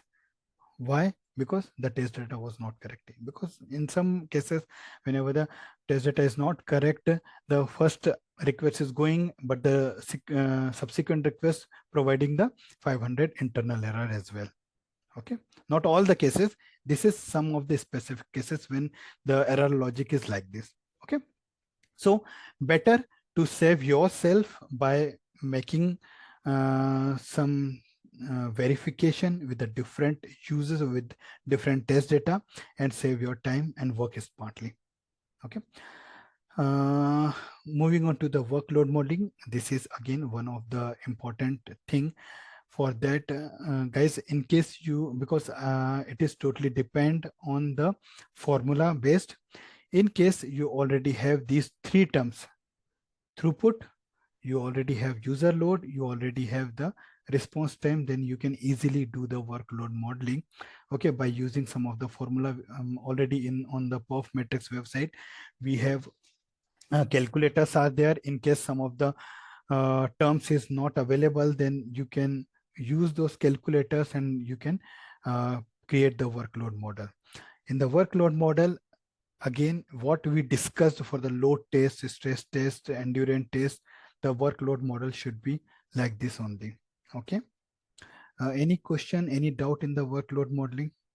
Or guys, in case you have any doubt, maybe after this session, you are free to ask me, maybe on personal WhatsApp. Okay, and that what could be, or maybe what I will do after this, I will make the particular group to ask the doubts and all these things. Okay, so you can ask, you will allow there to ask your doubts, maybe after 5 days, after 10 days, after 15 days. I am happy to answer your questions, until unless you should be satisfied. Okay, and you should crack some interview, then that would be a really glad moment for me. Okay, so whatever the time, I don't think that okay, this particular session is going to end, then we won't entertain you. No, this should not be the case.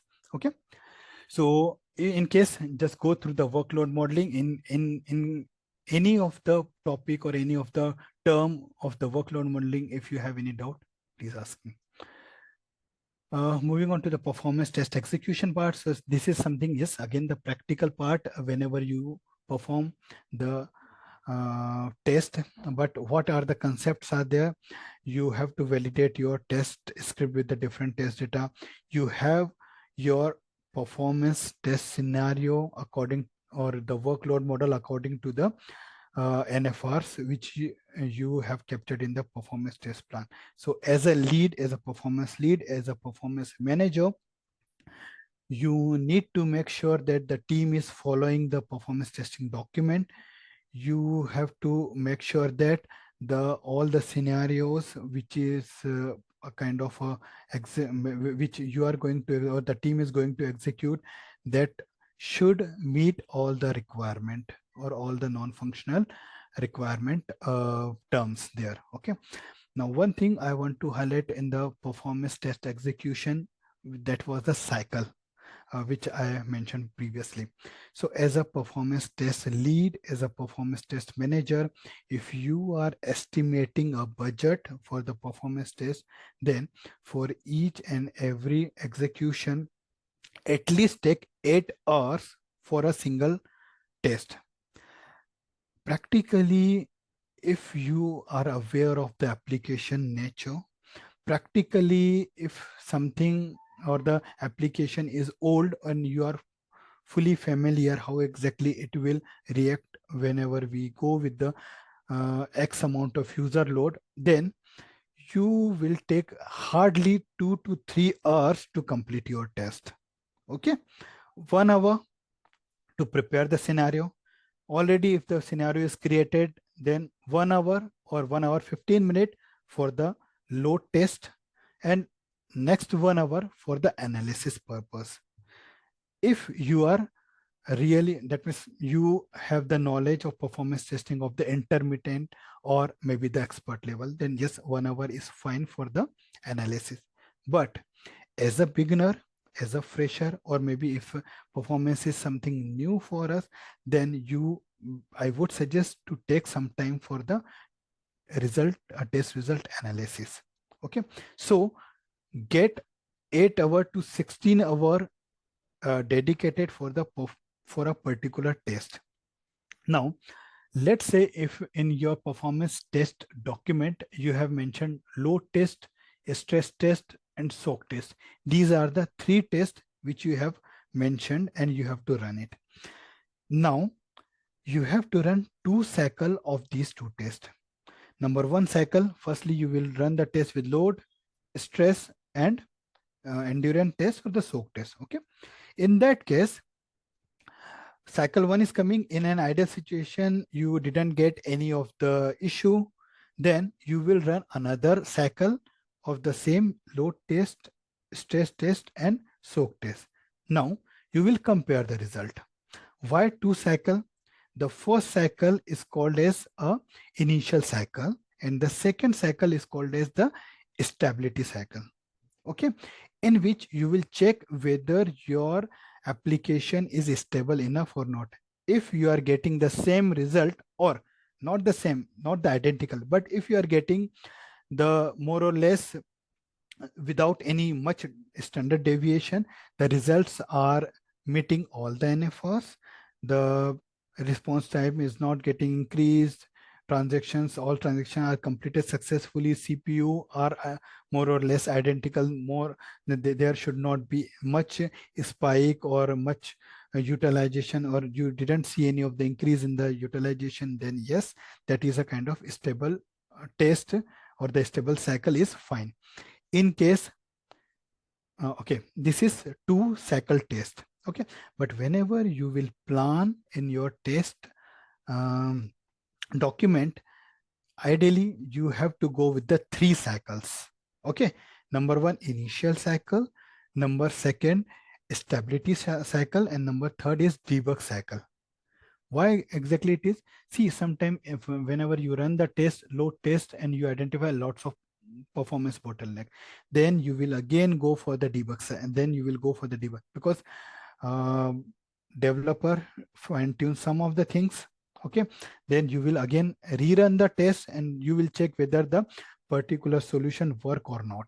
Okay, in case if again it doesn't work, then you will again go for the next cycle. In case if you fine tune the application, then the last one would be your stability cycle. Okay, again, as a test manager, test lead, if you create the estimate, clearly mention that the particular estimate is only for the 3 cycle of max 3 cycle of the performance test. In case there would be increase in the cycle, then the estimate will also, the CR will be raised, and we will go for more budget. We will require more budget. Okay, otherwise you will fall into the infinite loop. How exactly? In a practical scenario, I will explain you. They have given, the developer have provided you the application which is having lots of bottleneck issue. You highlight the issue, X issue, in the first cycle. Okay, then again they fix something, you and ask you, okay, go for the load test again. You test, now the particular issue is resolved, but again you identify some of the more bottleneck issues. Again they will fix it, then you will go for next load test. So this cycle may go until 5 or 8 times or 10 times load test. So as a performance manager, as a performance lead, this should not be the case. There should be some smart work out there, that we will not go beyond 3 or 4. Let's say we are executing more tests, then more budget will be required. Okay, so work smartly, clearly identify clearly highlight this terms and condition whenever you prepare the performance test document. Yeah, so any confusion in performance test execution? Okay, now performance test result analysis is splitted into 2 parts. Number 1 is performance test analysis just after the test execution. Okay, what exactly it is? So you perform the test and then definitely you will check the result. Now checking the result again, First of all, first you will check the NFRs, whether your NFRs meet or not. This is the first stage. Let's say all the 7 NFRs which we highlighted there is completely meet, then you will go for the further analysis, whether the servers and other matrices just like the GC and all this. See, this is for your learning purpose. Okay, ideally in normal situation, we if the all the NFR or the non-functional requirement is meet, then you will go for the next test. Okay, but for your learning purpose, if you have, and if you are a kind of enthusiastic person or you want to learn something, then you can go for the GC logs and all these things. You can take the heap dump, you can take the thread dump. You will analyze the behavior of the application during the test and all these things. You can go for that. Okay, but ideally these the 7 non-functional requirement need to be meet. In case they didn't meet, yes, you have to raise the defect. But before raising the defect, please make sure the defect should not be due to test data issue or due to some logic, due to some coding or the scripting logic which doesn't work or which didn't work properly whenever the test was executed. Okay, for example, if you add some for loop or some if condition in your scripting part, then definitely that didn't work properly during the execution and the error is coming. So before raising a defect, just check it, because many of the times I have seen that even in my team, they raise the defect, then dev shout us, okay, this is not something the functionality issue, this is something the test data. And even when we check it, yes, that is a kind of test data which was not properly tested before we start the test. Okay, so result analysis is split in 2 parts. Number 1 is just after the test, and as a new tester or as a fresher, you have to give more time to the result analysis part, so that you should understand what are the more things which you can investigate and you can highlight there whenever some bottlenecks are coming there.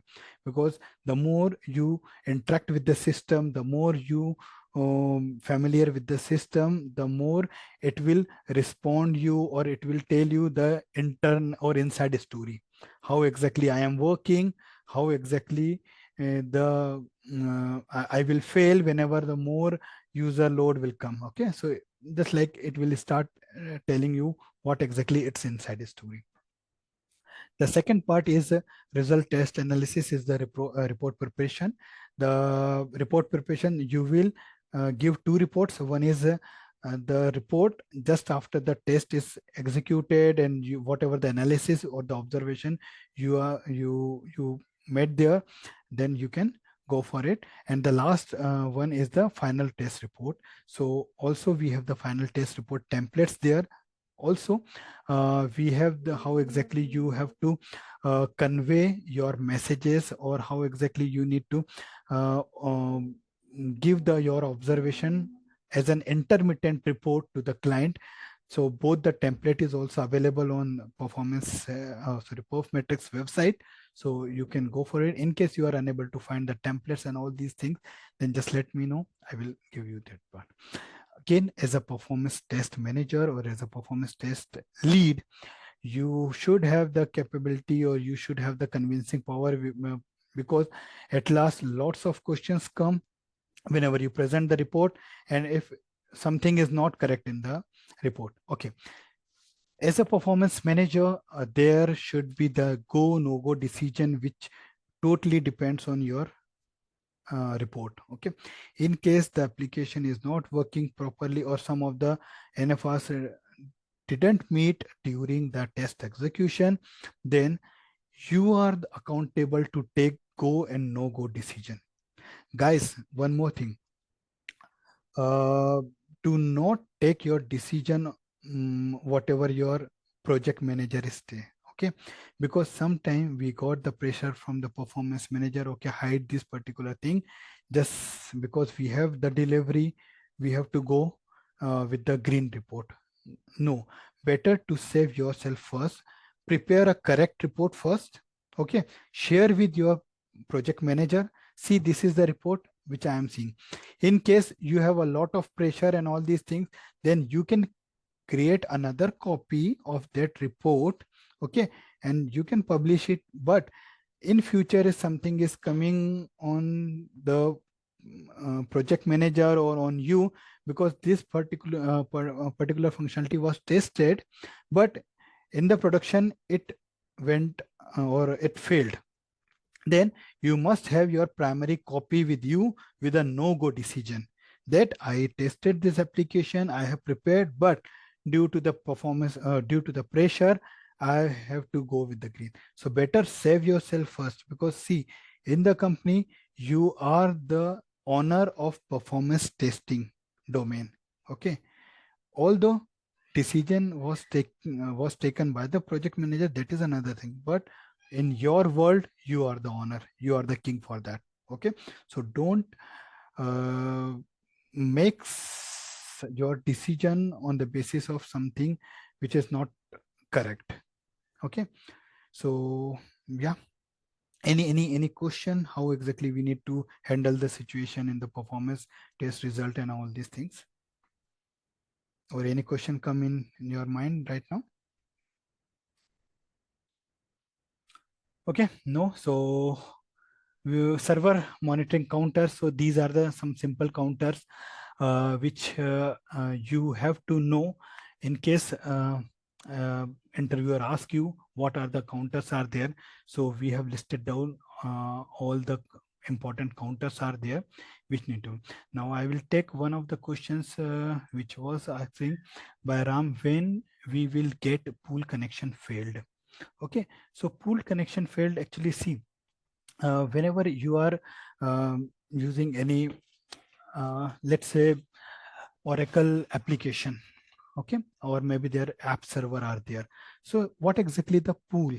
See, pool is something which is allowing or which is restricting the users or request. Number one thing. Okay, so it is a kind of entry point of a particular server. What exactly and why it is required?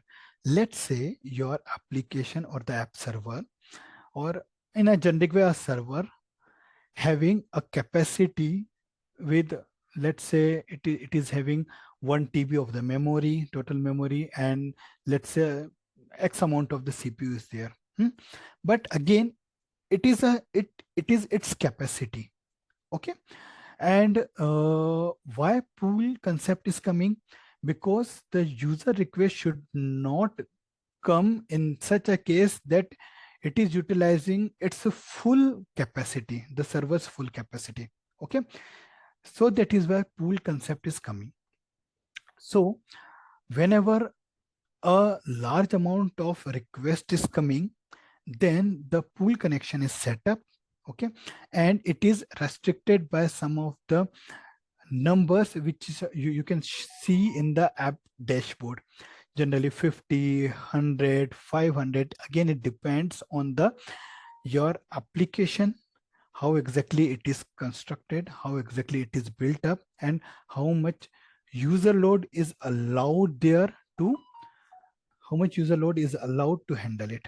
Okay, so pool connection is something which is used to restricting the connection on the application server or any server to go beyond its capacity. Number one thing. Okay, so this is the concept of pool.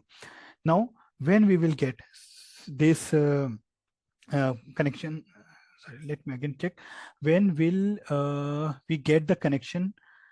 Pool connection failed. So the simple answer is that whenever it is going beyond the capacity of the pool, then yes, you will start getting maybe sometime timeout error.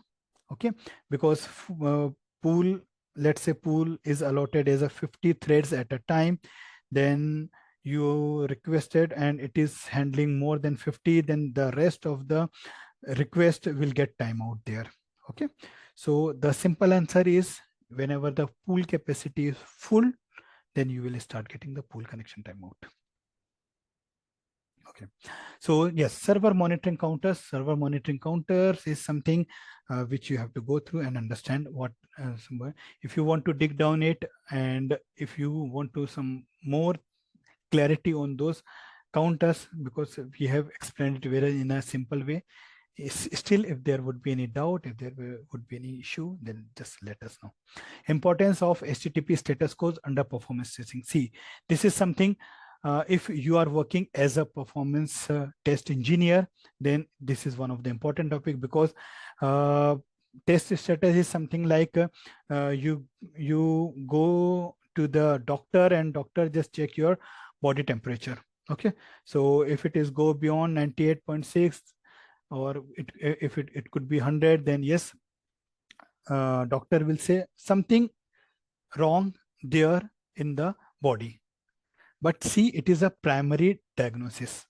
Thermometer is just tell the body temperature. It is not something which will tell the root cause. Okay, so as a primary diagnosis, HTTP status code is very much important. And personally, I would recommend, as a performance tester, you must know some of the important HTTP status code. Just like 200 generally we get. Okay, then 404, then 504, 500, 502, gateway timeout, and all these things. Okay, sometime 504. So these are the term, because this is a kind of primary analysis.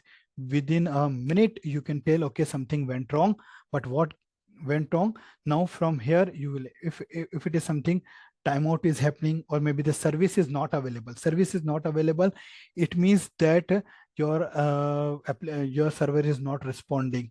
Okay, so if it is not responding, see, 503 service available only coming in most of the case API cases, whenever there is not the server is responding to the API service. So, and let's say if you are getting the gateway timeout, you can see that, okay, server is trying to respond service, but server is unable to handle within a particular time range. Okay, that particular gateway timeout will help you identify the business critical scenario whenever some money related scenarios are there, payment related scenarios are there. Okay, so this is something which you need to just learn by heart. There are some important things are there. Okay, sometime 404 not found is coming. It means that some issue with your test data. Okay, that you have to pass your, and also sometime it is coming whenever the test script is not properly correlated. So within a second you can tell, okay, this could be the issue. What is a realistic performance test? So I think I have already explained all these things. Realistic performance test is something which is simulating the real world. And how exactly simulating real world? First thing, do not compromise with your NFRs. Whatever the NFRs are is coming, you have to consider those NFRs in a proper way, and try to simulate the same NFRs using same NFRs, and create the workload model in a real-time situation.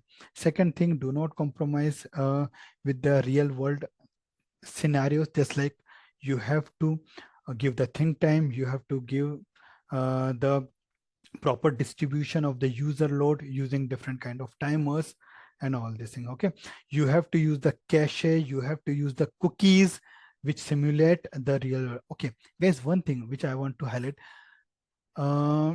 performance testing tool like Apache JMeter, like Load Runner, Neoload, and some other testing tool. Okay, Gatling, Locust. See, these tools simulating the real user behavior, but they are not real browser, because many times in interview they ask, okay, how exactly you will do whenever this particular browser is used. So simple answer is that performance testing tools simulate the user behavior. They are not act as a real browser. Or again, performance testing tool is simulating the browsers. They are not act as a real browser. And that is why client side performance testing or the UI performance testing is introduced, because the limitation of performance testing tool. Okay, so use cache manager, use cookie manager, use properly header manager in the request part. Okay, so using this concept, you can create a kind of realistic performance test scenario. I have listed down very uh, important points are there, because many of the performance testers have created the performance test scenarios, but those are something not realistic. Some of the cases are completed within 15 minutes, then again system idle for next 15 minutes, then start the next iteration. So that is something is not a kind of real-time situation. Okay. uh, so next is how to use the artificial intelligence in performance testing. So guys, you can use the artificial intelligence for creating the test data. And just for your information, I am working as a research to create the script using artificial intelligence. For example, because I have seen that the capability of chat GPT or this perplexity, okay, if we can give the scenarios, though, so those are able to generate the JMX. Okay, but again, it is something in our PerfMatrix lab, because already we have our lab for the research and for an R&D purpose. Okay, so the current things which we are working on to use the artificial intelligence and make this the performance testing more simple. Okay, so that people need not to even record the JMX or do the correlation, because correlation is something which is always hit to the performance tester. And if you are new, then definitely it is something that you need to dig down how exactly you need to identify the dynamic value, and then you need to write the correlation, the regex token for that. Okay, so anyway, we are working on it. And for you, artificial intelligence will help you to create your performance test document, to create your test data. Okay, sometime it will help you out to calculate the workload model as well. Okay, so using some simple prompt, you can also use the AI to simplify your work. Okay, but again, manual thing, you will manual intervention you will required. And as a performance manager or as a performance lead, I would suggest you have to go with the core concept, so that you can guide your team maybe in future. Okay, because if you are not aware of the concept, then definitely a lack of confidence comes in the communication whenever you uh, communicate with the client. Or let's say if your team member is more intelligent, or because he work on the ground part, okay, then the work which should complete within half an hour, he may take or he has come or he will complete within 30 minutes, but he will tell you no, it will take around 5 to 4 hours. So I will take I will complete it, I will complete it. But in that case, you should know, okay, this should be completed within half an hour. Why it will take 4 or 5 hours? So just understood the core concept and go for it, so that you can justify, or you can ask him, no, it should be completed within an hour. Transitions from performance test engineer to performance manager. So because my full intention to prepare this course is to provide you core concept for a person who belongs to the QA, a person who have very less experience in performance testing, so that they come to know the core concept of it. Okay, and third, if you are planning for the performance test engineer or maybe overall engineer, where you will also handle the performance testing domain, then my intention was is to introduce you with the core concept of performance testing. Okay, so here in this particular article which is published today, I have explained what are the things which a performance test engineer should know whenever he is seeking for the performance test lead or manager designation, and how he need to communicate with the client, how need to gather the things, and how he need to lead the team as a particular role. Okay, so guys, I have already taken your 20-minute extra. I apologize for that, but I hope you like the session. Still, if you have any doubt, any questions, you are feel free to ask me on the WhatsApp. You can ask in the group as well. Okay, the only thing is that because we also have some projects in our hand, I also have many batches are there, so I always recommend, okay, I will respond whenever I will get time, but yes, I will try as quick as possible so that you can get the solution for that. Okay. So guys, any doubt here till now? Or if you have any questions, then you can easily ask. Yeah. And because this particular session we have recorded, so because I have seen that many of the our colleague or your colleague and didn't join the call, so my intention was to provide the benefit of this particular session or the training to them in a nominal price. That is why the price is very low for that. At least you should get all the concept. But yes, see, sometimes it is happen because money comes in mind, so people take it as a granted. But yes, guys, only thing is that learning is more important than money. The more you learn, see, money is the secondary thing, you more you earn in your company and all these things. Okay, so yes, go for the learning purpose and take the advantage of this course. So thanks a lot, guys. In case you have any issue, anything you want to ask, please ask me. Otherwise, we are good to close this session. So this silence should I consider as we are good to close the session and wrapping up this particular course? Okay, I will consider as a yes. So thanks a lot for the for the training, for the course that you grab it. So happy learning. In case you in future feel free to get in touch with me. Thanks a lot. Bye bye and happy learning.